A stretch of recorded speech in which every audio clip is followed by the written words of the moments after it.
Welcome, everybody.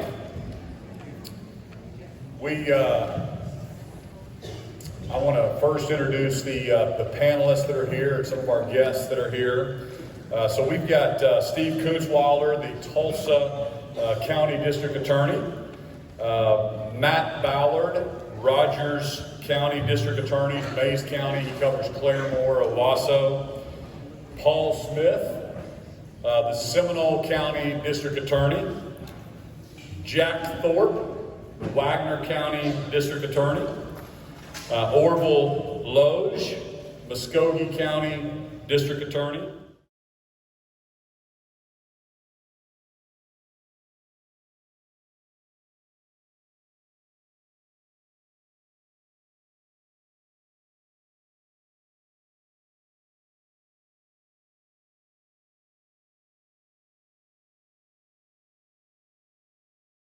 Travis White, Cleveland County First Assistant.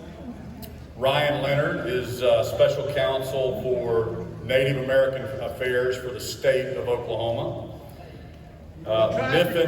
Mithin Manson-Hani, who is the Solicitor General for the state of Oklahoma. Deputy Chief Dennis Larson of the Tulsa Police Department. And Sheriff Vic Rigolato, who is the Tulsa County Sheriff's Office. We also have Seminole Chief Gregory Paul Chilcote. Welcome, Chief. On the panel? Where is I think he's in the audience. I want to welcome the Chief. And we have assistants. Take it right here. Where's the chief?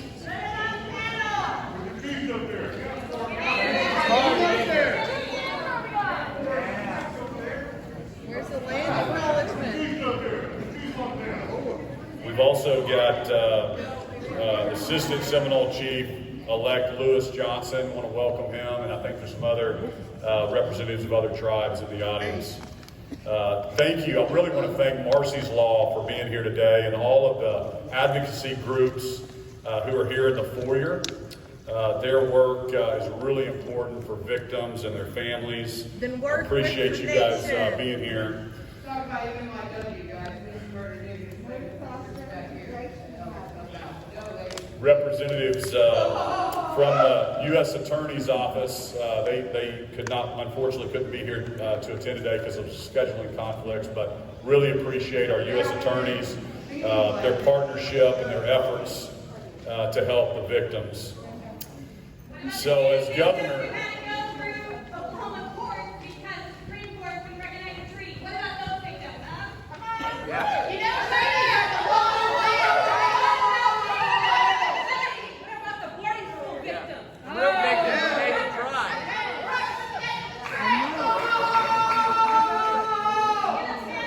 What about the people you victimized by private Cherokee? Amen. Wrong, man. We totalize it.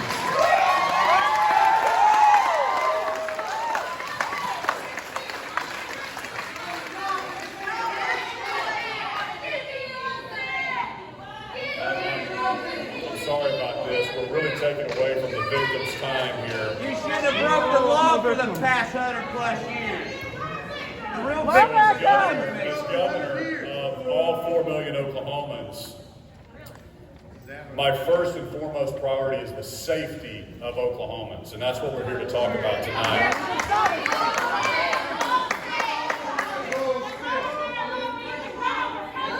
So these are unprecedented times. These are unprecedented times, and everybody in this room and up here from the state of Oklahoma and our tribal partners That weren't invited. You made the victims. The state of are here in Oklahoma good made the victims. faith to try to answer the questions for the victims and give them some truth, because I believe that everybody deserves equal protection under the law. That's what we're here to talk about. So, with that,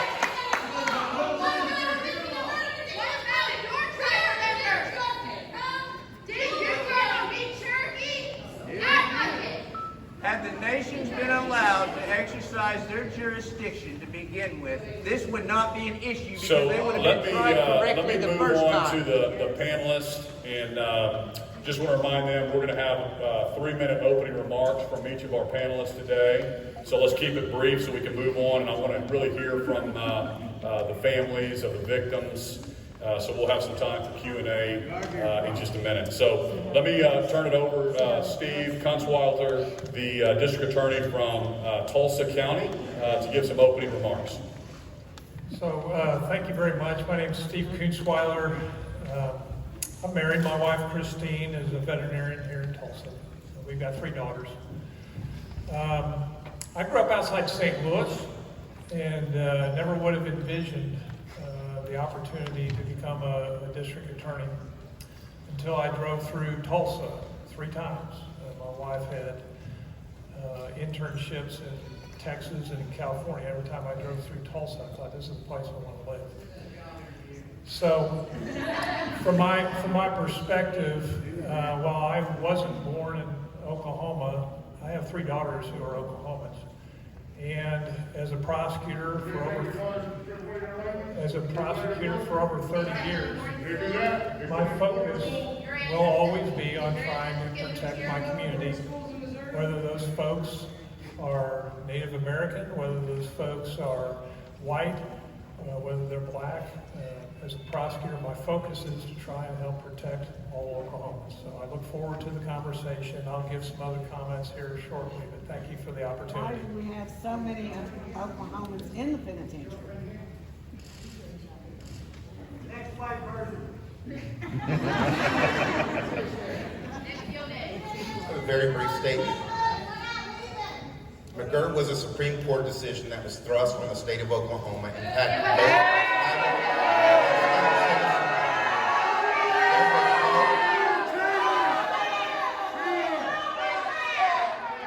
Let me finish, and then you can put them all the way up. My horse, rescue. Rescue my horse.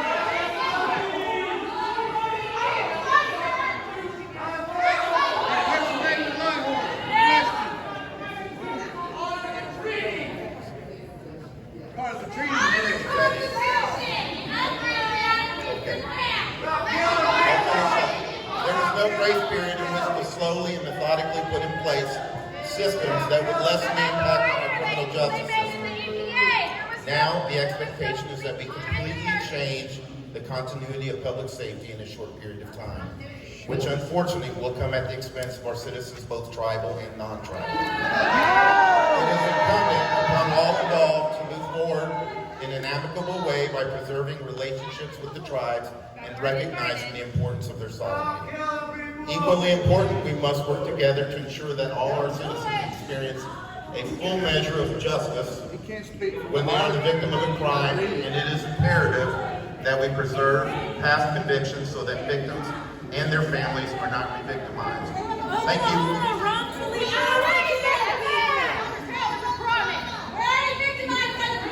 Their grief is on your hands. Illegally occupied. Illegal occupation.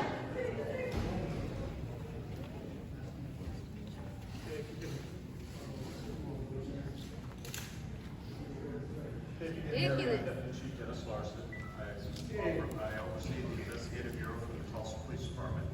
And the only thing I would like to pass on to the group tonight are two important things. One, our Victim Services Unit is outside of the table, and they work closely with all the tribes that are involved with the McGirt decision. If you have a question about services that are for the victim of any crime, whether it's tribal or whether it's the rest of the state of Oklahoma, just go out and talk to the victim services. They will coordinate and hook you up with the people you need to talk to get you the answers you want. From the first day after the McGirt decision, we began meeting with the tribes. And the first thing that occurred was with the Creek Nation, and they cross-deputized all of the Tulsa police officers to serve as Creek Nation deputies. I guess I know there's an official title there. And then we met with the Cherokee. Yeah, you can work with the widow. Then we met with the Cherokee and did the same thing. We cross-deputized all of our officers with the Cherokee Nation. What our efforts have been from the beginning is to make sure that when people are a victim of a crime, they receive the law enforcement response that they deserve as taxpaying citizens. We don't need no more white tribal cops, man. Anyway, if you'd like to ask me personally or afterwards, get up and discuss, I'll be glad to stand around the lobby till the last person leaves. And our victim services table is outside. And once we open it to open or general forum, I'll be glad to respond to any questions you have. Thank you.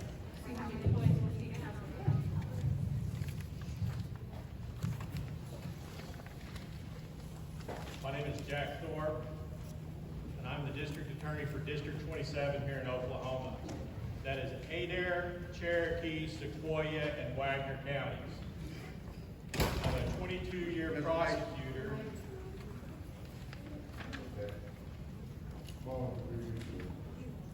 I'm a 22-year prosecutor. When the McGirt decision came down, for those of you, anybody here from Cherokee County? The District 27 District Attorney's Office immediately partnered with the Cherokee Nation.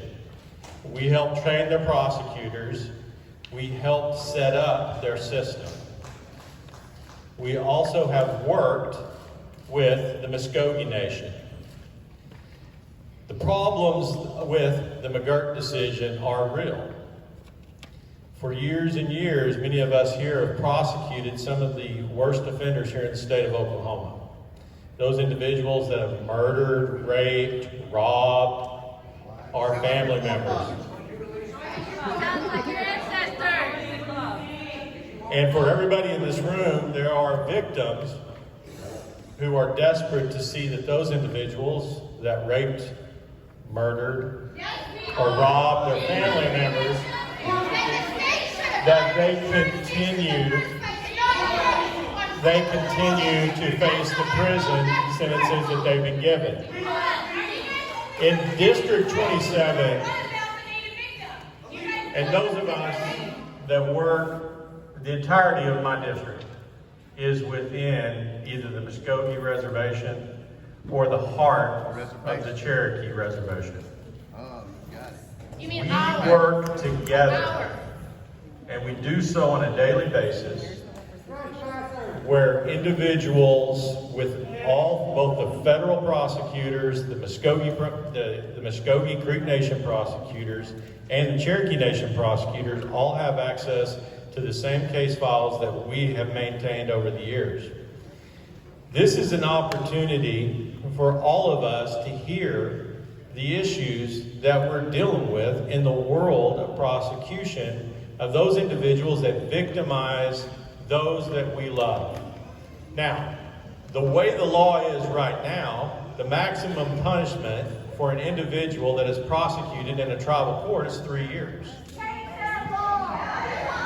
If a case is a major crime, then you're leaving it up to a federal prosecutor, and they are racking those cases up to where they're never going to be able to try them all.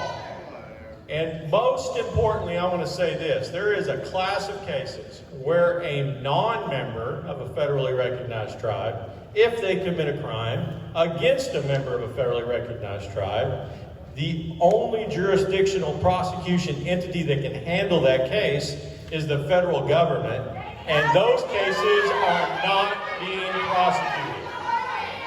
So there are some issues.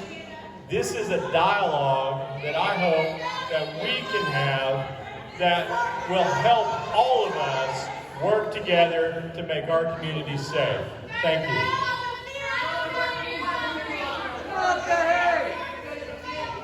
Hello.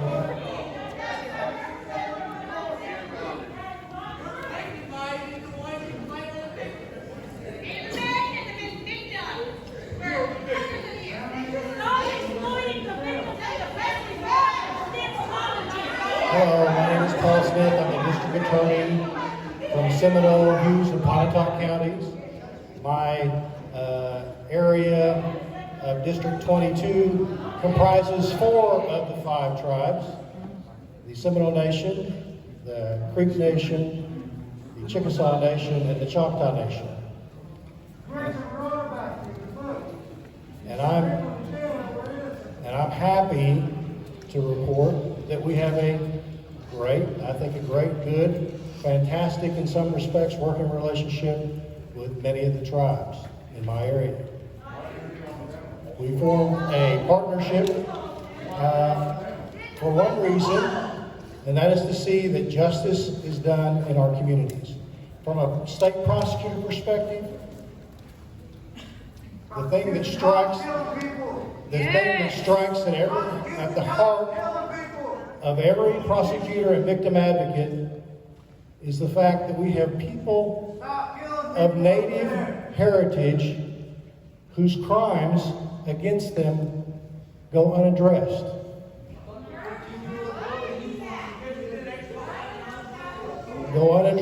In other words, their cases are not brought in federal court, they're not brought in state court, they're not brought in tribal court.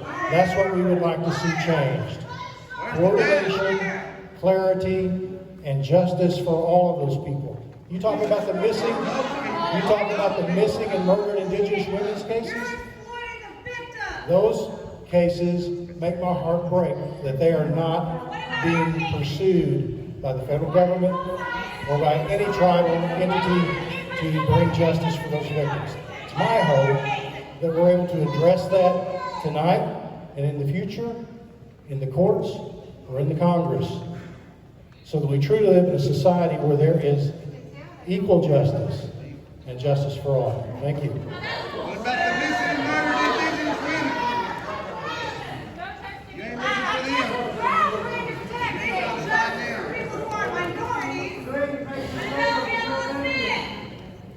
Good evening. My name is Matt Ballard. I'm District Attorney for the 12th Judicial District. It's Rogers, Mays, and Craig counties. It's Claremore, Pryor, and Veneta. Just about the entirety of my district is within the Cherokee Nation, and I have spent a lot of time over the past few months working with the Cherokees on a number of issues. And I think that we need to take away and illustrate that we are working with the tribes. We believe that it's important to work with them. That's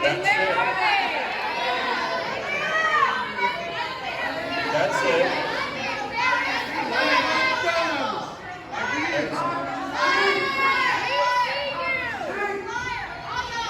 At the same time, you need to hear what's happening, because we are living this every day in courtrooms across the state.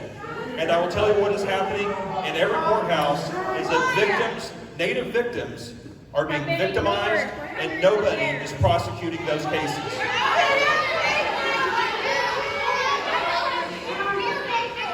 It's been said before, but people need to understand that the federal government is stepping in and taking over jurisdiction on these cases.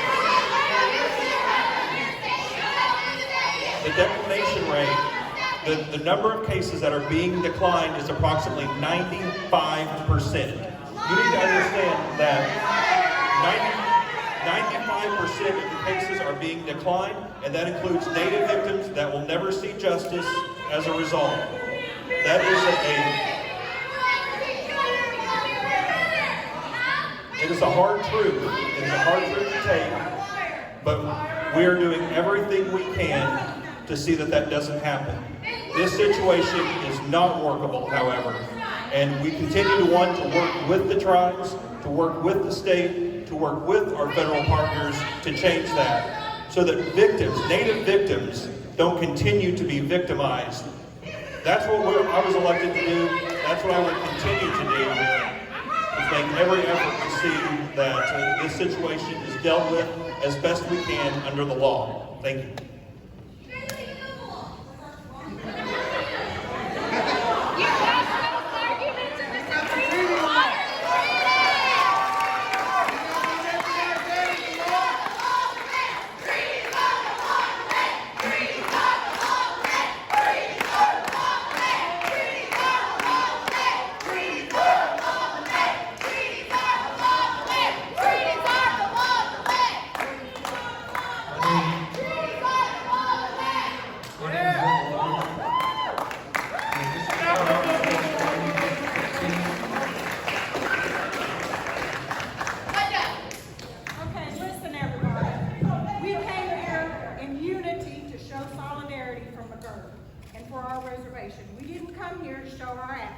okay? So please show some diplomacy, and I'm not asking you to show anything other than to let the people speak a little bit and ask you to please be peaceful. Thank you.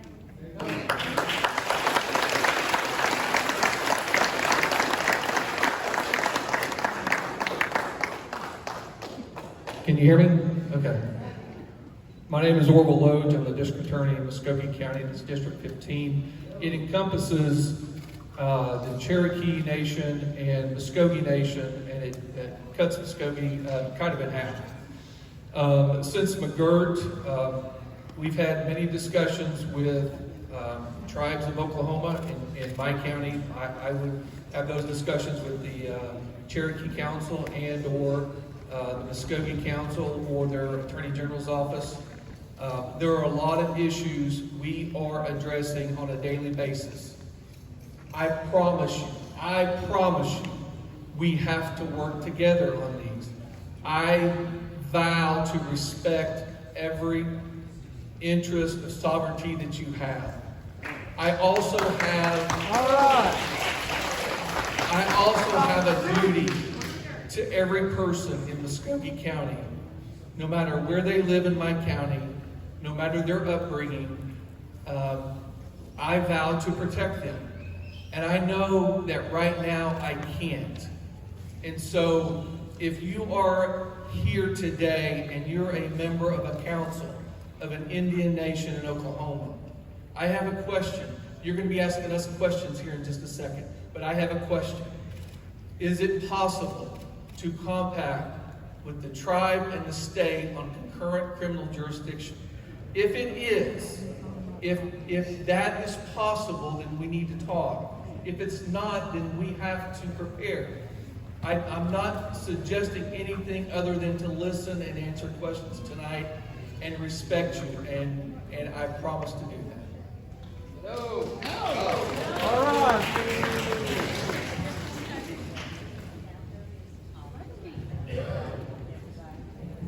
My name is Carol Liskey. I'm the district attorney in District 25, which is... Can't hear. How's that? Thank you. My name is Carol Liskey. I'm the district attorney in District 25, which comprises Okmulgee and McIntosh County. All of Okmulgee is the Muscogee Nation.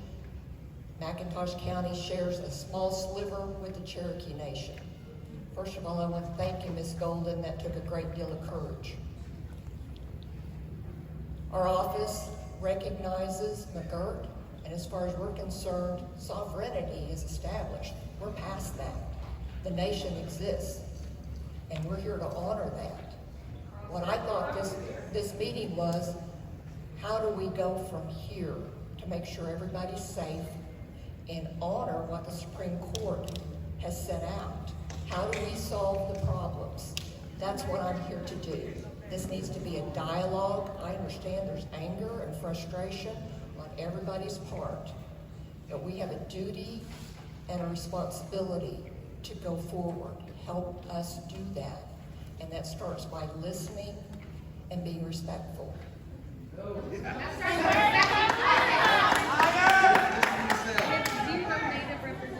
Carol, my name's Ryan Leonard. I'm the governor's special counsel on the McGirt issues.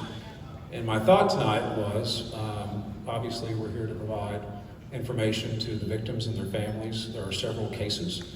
One case pending that would involve the retroactivity of McGirt. In other words, is McGirt retroactive? There are about 100,000 cases looking back over a period of 15 years, about 30,000 felonies that are impacted by McGirt going backwards.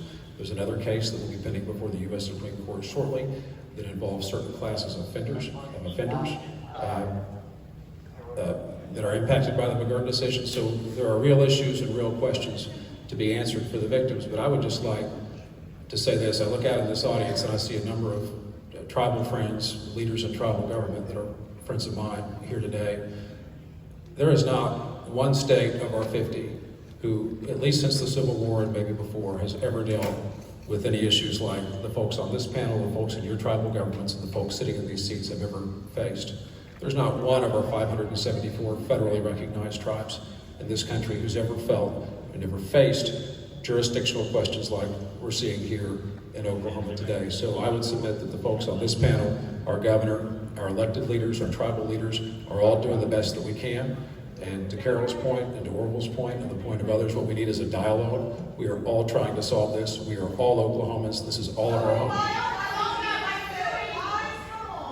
We wouldn't be on this road if the state had honored its own jurisdiction. The path forward is working together. It's not shouting at each other. It's working together. And we look forward to a very productive dialogue. Y'all made a genocide meeting now. I have a question. You guys have all said that you guys have been working with the tribes, where are the kids? You guys are up here saying you're moving to forward and work together. So what have you been doing this whole time if you haven't been working together? Rather than doing your own tribe sit. So that's a really good question. What have we been doing? We've been contacting and talking with the tribes on contracts, with our jails, with cross-deputization. McGirt has so many issues with it. So why aren't they here talking about it? We've been talking about it. Why are you guys presenting together, meeting together, So we want to stick to the form. Let's Miffin, you're up next, and then we'll we've got keep going. See if I can, yeah, okay.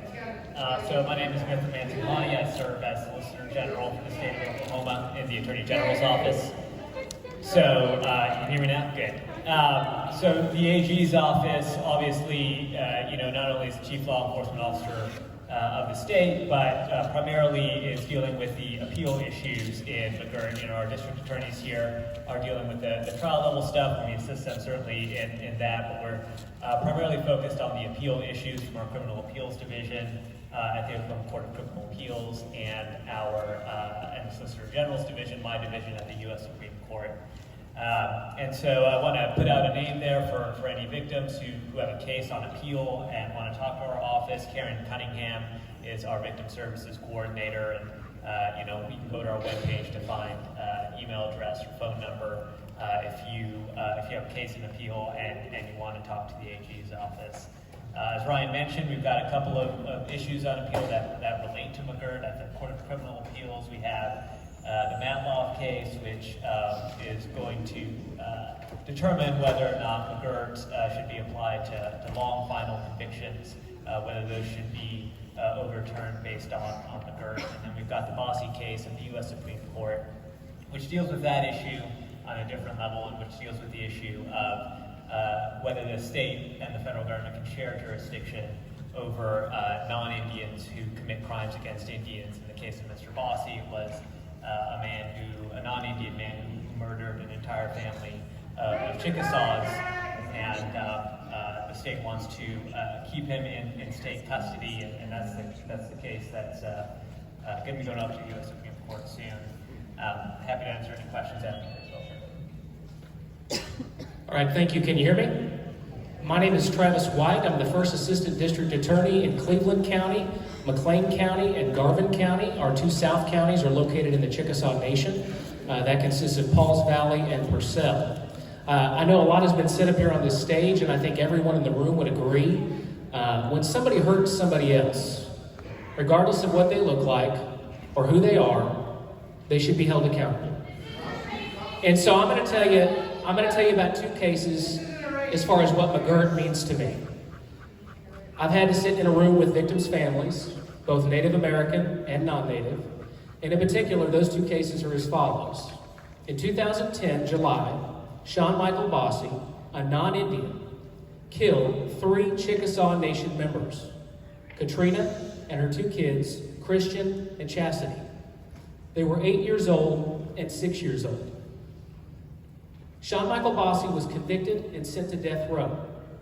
But because of the McGirt decision, my office had to meet with Katrina's family and tell them that they have to relive this all over again. That's what we're here for. That's what we're talking about. This is the stuff that the folks up here on this panel and that many of you have had to endure. This is a very difficult situation. I'll give you another example. Matthew Imitachi pled guilty in 2016. Matthew Imitachi got drunk, and drove into a pregnant woman, killing her. These are heavy issues. Yelling at each other will not solve these problems. We've got to speak to one another. Thank you.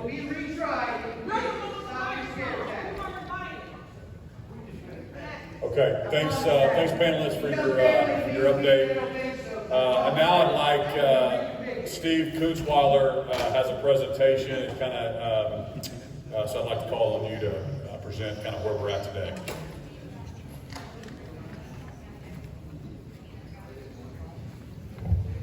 Where's the lady who stood up here? Where are you at? All right. Thank you for doing that. There you are. Thank you very much. You're a rock star. It takes courage. So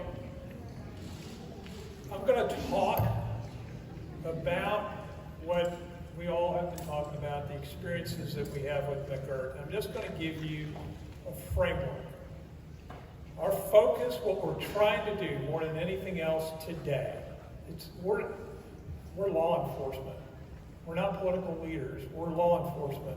And we want to at least help victims understand how to communicate with your leaders, whether they are the U.S. congressional delegation, whether they're your state representative or state senator or your governor or your tribal chief or your council members. You have a right to know what has happened so that you can best help you out. Okay? So I'm going to ask a simple question, because I think it'll illustrate this.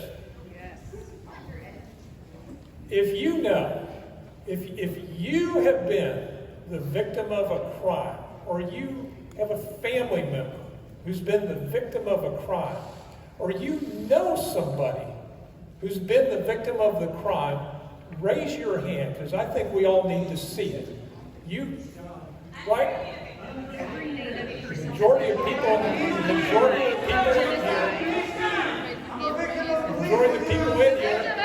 raise their hand.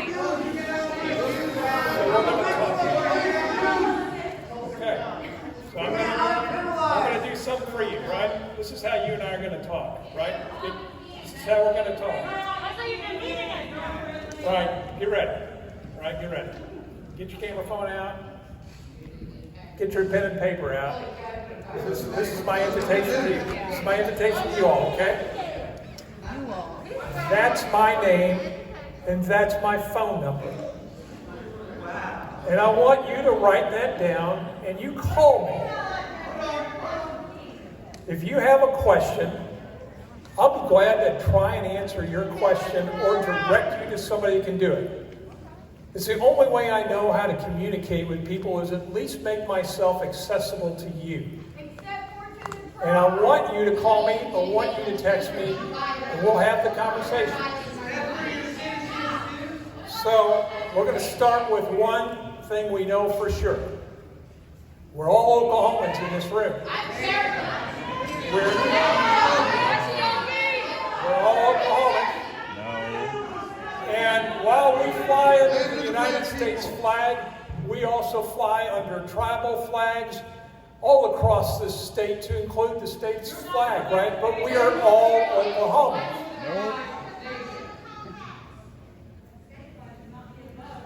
As Oklahomans, you probably ought to take a good look at your state seal.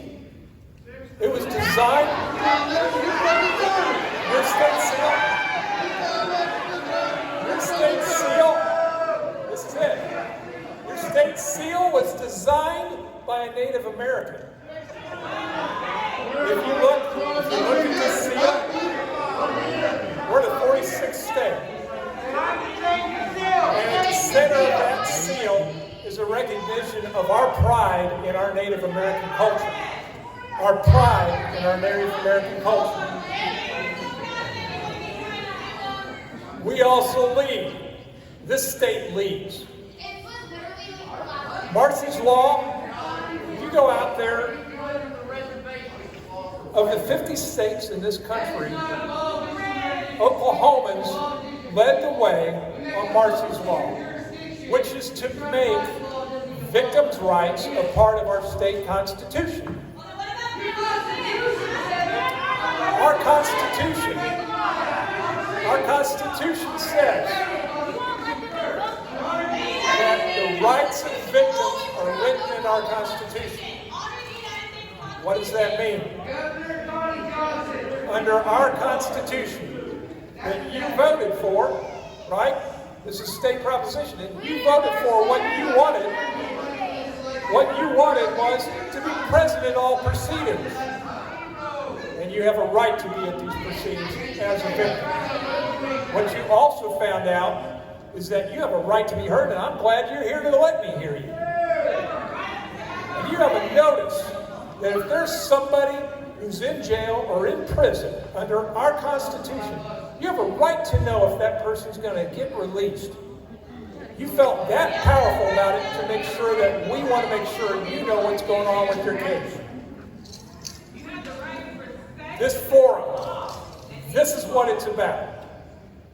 There's political solutions that are going to happen, but this forum right now, this forum is to help victims navigate the criminal justice system. That's our state. And if you look at the old map, of Oklahoma, before we became a state, on the left side it was called Oklahoma Territory, and on the right side it was called Indian Territory. And we merged as a state. When McGirt happened, what it said was these tribes on this side of the state, their reservations were not disestablished. And that's from the Supreme Court.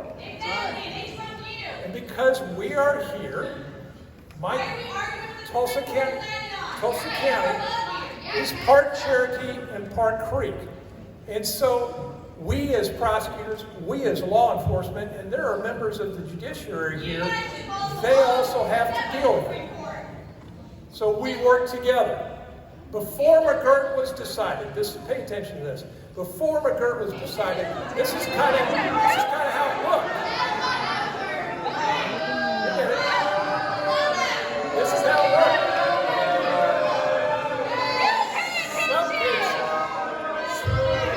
Some cases were handled in state court. They go to the federal government. If you don't like it, tell them wrong. In some cases, were handled in tribal court. That's the way it looked. That's the way it looked before McGirt, right? There was so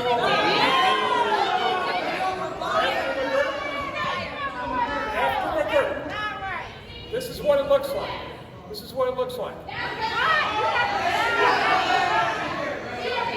If you are, hear me out, if you are a Native American citizen, and I don't care if you're from the Inuit tribe of Alaska, if you're in that jurisdictional boundary and you get hit by a drunk driver, if your car and your family gets hit by a drunk driver, you don't even live in this state, then that victim's family, where it used to be that state court prosecutors could handle those cases, now we're divested of that.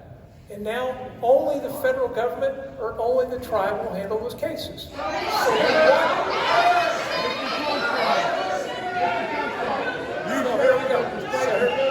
here we go. I hope you guys, did you all take down my number, because I'll be glad to talk. Please call. So these are the questions. These are the questions, right?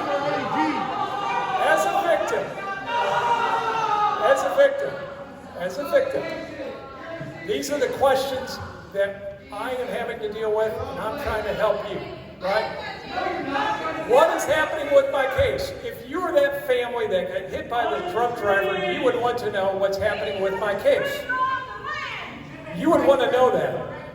You would want to know, where should I go to get that information and get those answers?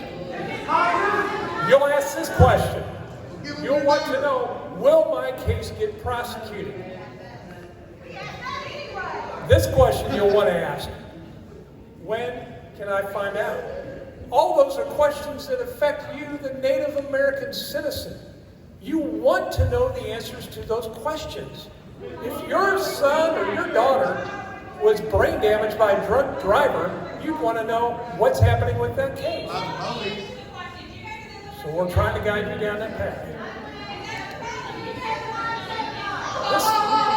This is the question that visitors ask, right?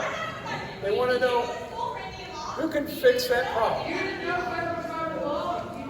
So,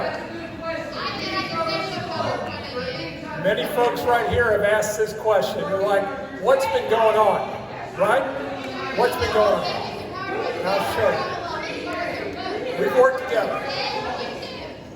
Law enforcement, prosecutors, and courts. Right now, I know I see tribal court representatives in here. I think there are tribal court prosecutors in here. And right after McGirt,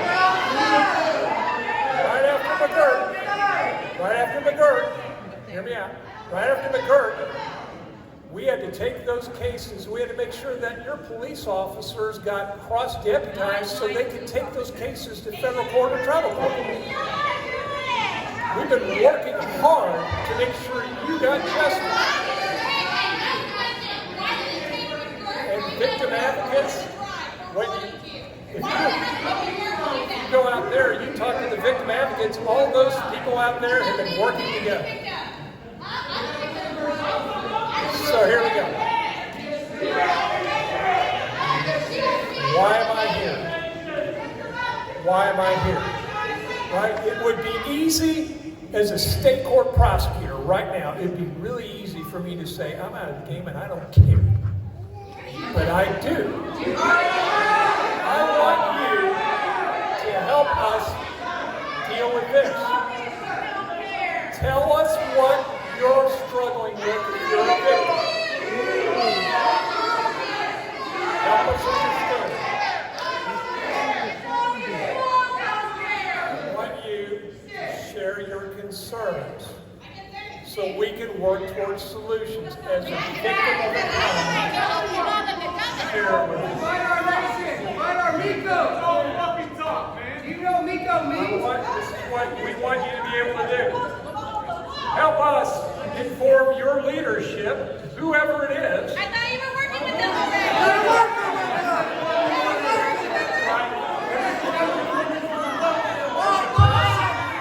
As a prosecutor and law enforcement, this is a political issue. Congress, your congressional delegation, they have a stake in this. Tribal court, tribal council members, and tribal chiefs, they have a stake in this. And your state representatives, and state senators, they have a vote in this. It is a three-legged stool, and all three legs better be working together. Your leadership, your political leadership, need to work together to answer these questions. So I'm going to leave you with this.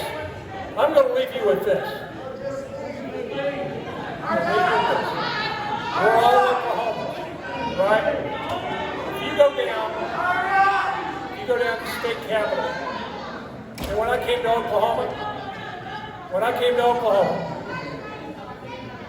Oklahoma, we didn't even have a dome over our state capitol. We didn't have a dome, right? And you know what? At the top of that dome,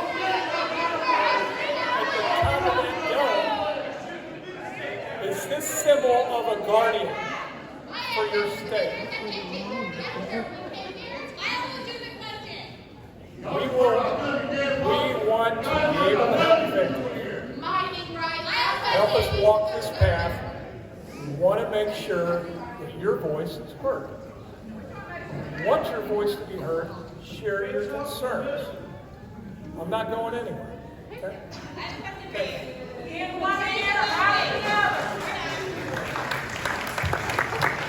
Thank you, Steve.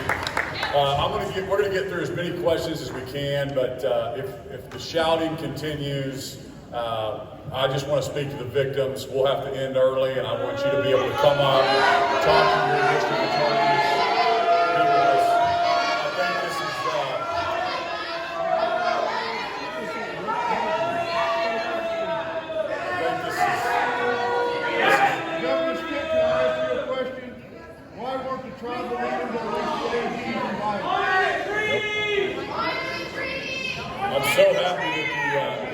the press is here because, like you said, we are all Oklahomans. There's 4 million Oklahomans in our state. And we need to understand we are all in this Turn your together. back on We him. got to path forward. Stand up and turn your back on him. And there are serious challenges that are happening right now.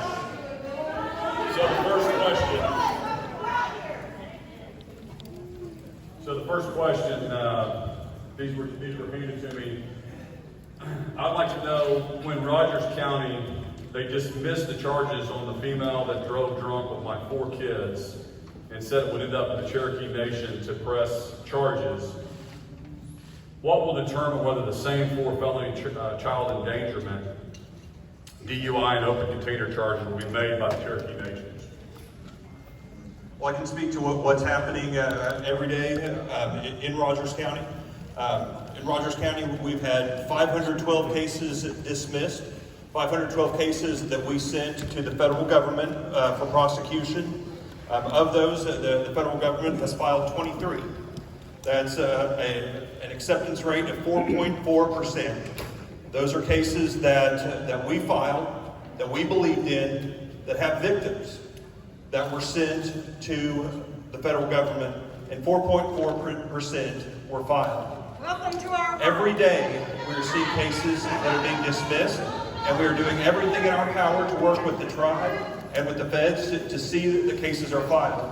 I will tell you, the Cherokee Nation has been fantastic to work with. I have had numerous conversations with tribal prosecutors. We are doing everything in our power to see to it that these cases aren't falling through the cracks. But the simple fact is, the federal government is not set up to prosecute these cases. I heard a gentleman saying that the federal government will pick up cases. I have to tell you that is not true. The federal government cannot, the U.S. Attorney's Office is not set up to file these cases, and they are not filing these cases. Under tribal law, these people face a maximum of 3 years, and that's if there is an Indian defendant. For Indian victims who are harmed by non-Indians, only the federal government can come in. I want to think about that for just a second. Only the federal government, everybody in this room wants to rely on the federal government to come in and prosecute cases, we're in trouble. Because that system is not set up to prosecute on a daily basis. We will do everything we can to see that cases don't fall through the cracks, but my staff are spending days calling Native victims, calling our Indian victims, and telling them the very hard truth that their case is being dismissed, telling them the very hard truth that their case may not be refiled. And that is incredibly difficult, and that needs to change.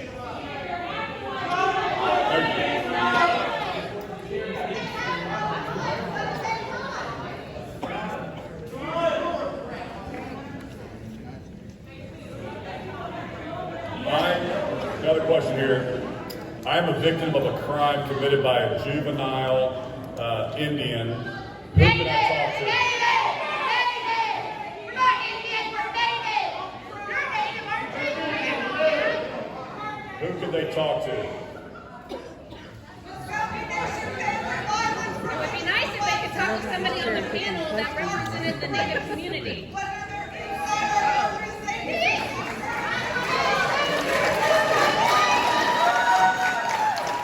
So, I'm going to try and answer that question because it's an important question to be asked. Right now, the U.S. government, the United States Attorney's Office, the Eastern District, the Northern District, they don't have a juvenile court. They don't. So if somebody who's a member of a tribe unfortunately gets caught up in some criminal activity and you're their parent and you're hoping that you can get them the help like juvenile courts are designed to do, it's non-existent. There is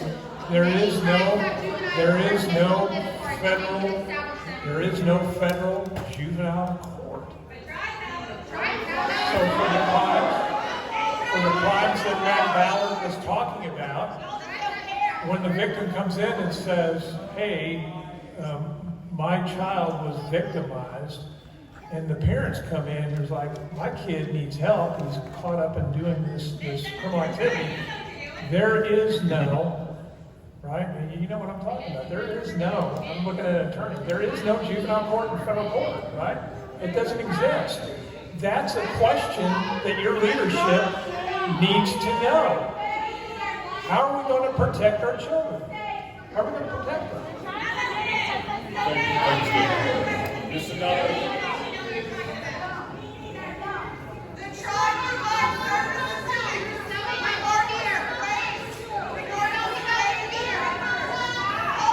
Another important question that I've came to my office before. I would like to know what agency is in charge of 911, and they're asking questions about race. Are you a Native American? Before responding to an emergency. Can anybody address that?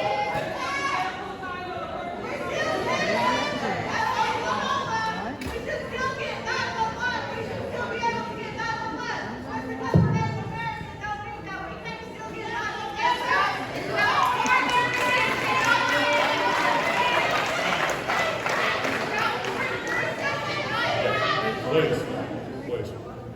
Okay, 911 system for Tulsa County is ran by the Tulsa Police Department, and they have a set group of questions that is a standard set of questions they ask every caller to try to make sure that they get the appropriate assistance they need from the appropriate law enforcement agency. The victims of any crime, it does not matter age, race, sex, creed, it does not matter. The victims of any crime deserve to have the appropriate law enforcement response and make sure that their voices are heard and the reports are taken.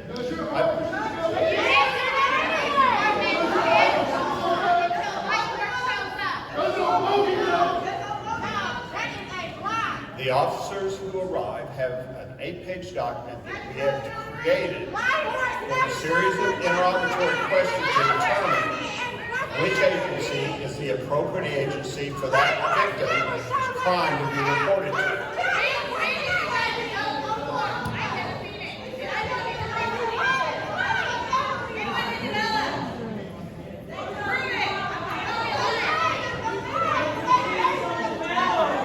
For the non-natives that live in Oklahoma, it's a very important question. Thank you. Is there a Marcy's Law in federal court or in tribal courts? Does anybody? So I was the guy that put up the Marcy's Law. Right now, there are 13 states in the United States, including Oklahoma, that has made Marcy's Law their constitution. The tribal jurisdictions can choose if they want to make that victims' right legislation be a part of your constitution. And the federal government also has the option to be able to perhaps pass a law to make Marcy's Law part of federal law. But right now, it only exists in 13 states. But those questions I had up there about you having a right to talk with, know where your case is at, you have a right to know if somebody's getting released, at least in Oklahoma's constitution exists. And I would encourage, obviously, the federal government and the tribes to pass Marcy's Law. It would be beneficial to all victims to be able to have a voice in court. Thank you. If an Indian family is hit by a drunk driver, where does this case go? Which one of y'all wrote that? Underground. Please.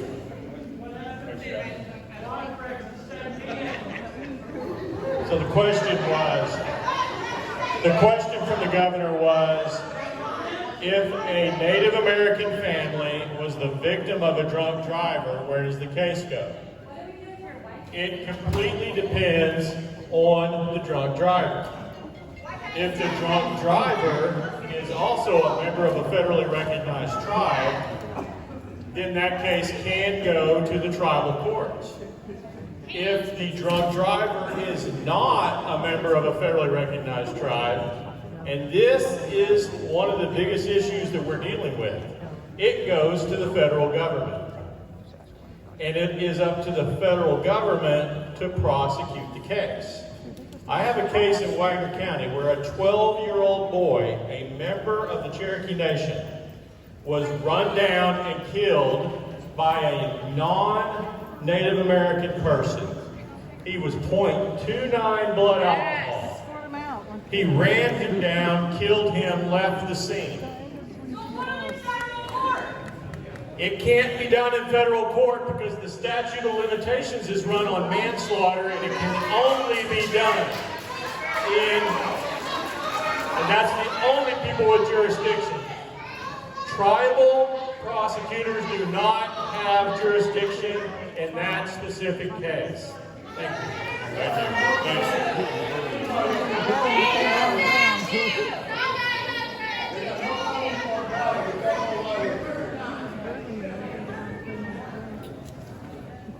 How do I look up a case and follow it online if it's a federal or a tribal case?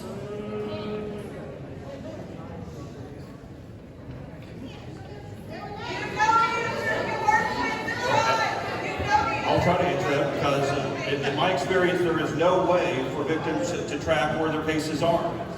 You can look up, there's a federal system to look up whether a case has been filed federally, but I can tell you even within my own office, we don't know what cases the federal government has filed.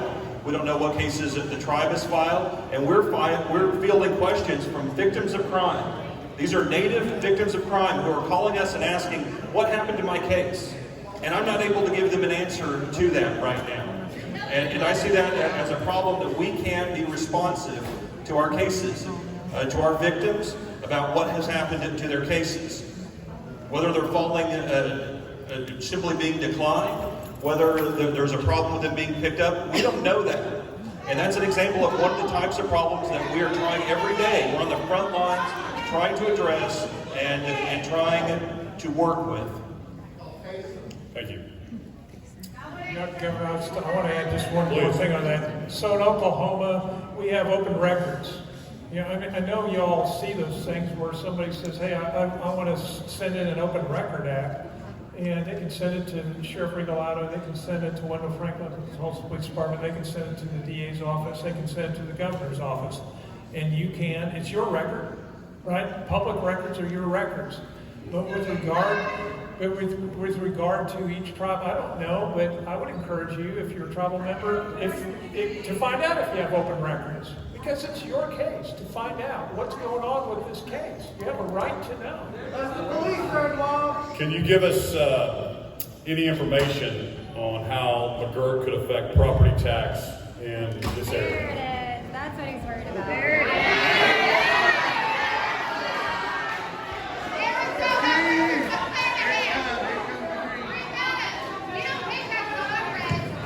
So, Governor, what I'm going to request, I'm here to deal with victims. I'm not here to deal with property tax issues. That's somebody else's stuff. So I would prefer to deal with victims.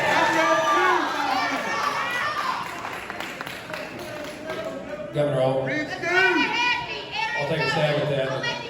And the bottom line is that the McGirt decision does not affect property taxes. Everybody owes their property taxes to the state, to the county, like they always say. That's just the bottom line. That's federal law. Income taxes, sales taxes. The McGirt decision was a narrow decision that involved the Federal Major Crimes Act.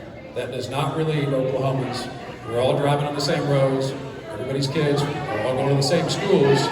It's incumbent upon all Oklahomans to pay our fair share. So the McGirt decision does not impact property taxes, income taxes, or sales taxes. We all owe it.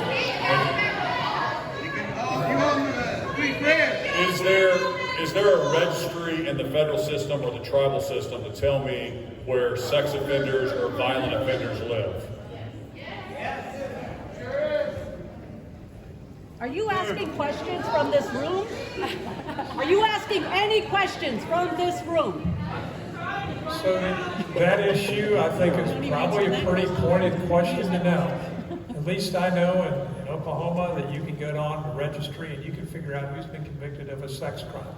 A lot of us do that. We want to know who our neighbor is, and if that person's a child molester, I want to know if they're living close enough to my kids or not. When it comes to a case that involves maybe a tribal individual, it would require the tribes to have their own registry if these cases are set aside, right? Because that's one of the things. If somebody's in prison committing a sex offense, a child crime, and they're being released, and you hope that they're going to be re-prosecuted, you want to know who those people are. So I know where the registry is for violations of Oklahoma law, but you would want to know if you're a tribal member, can that person be tracked, right? How far away is that from my family? Next question. If I use self-defense to protect my family, who reviews that case?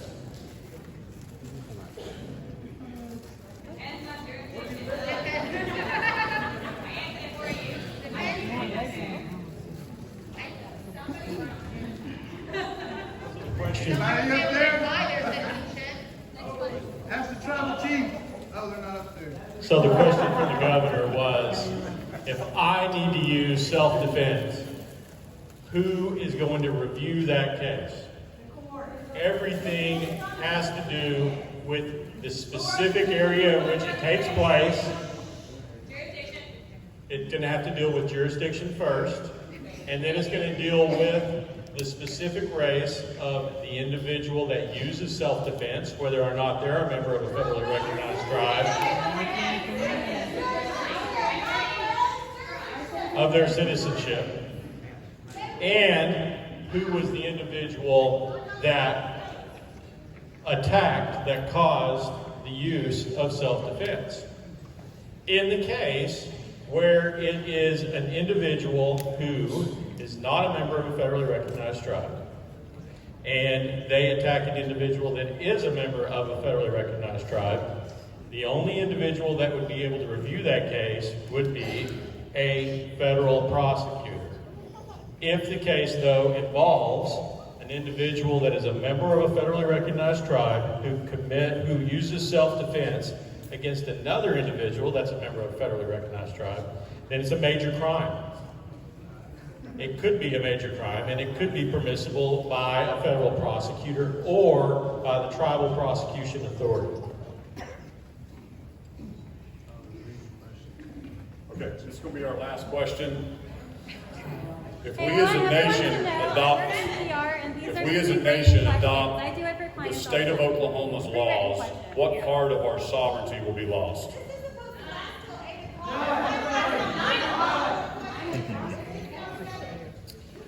Again, thank you guys for being here. I want to talk to Dang, you lost the next election.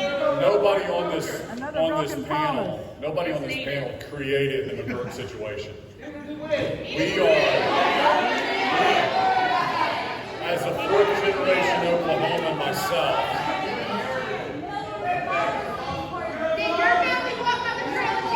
as a fourth generation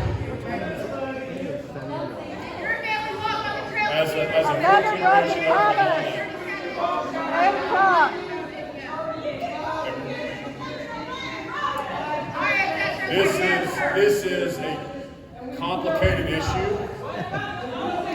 When are you selecting a new AG? We have non-natives. We have 400,000 natives living in the state of Oklahoma. We've got 3.6 million non-natives living in the state of Oklahoma. We need to keep all Oklahomans safe. And we put this panel on for victims. Have they been calling? Have they been calling?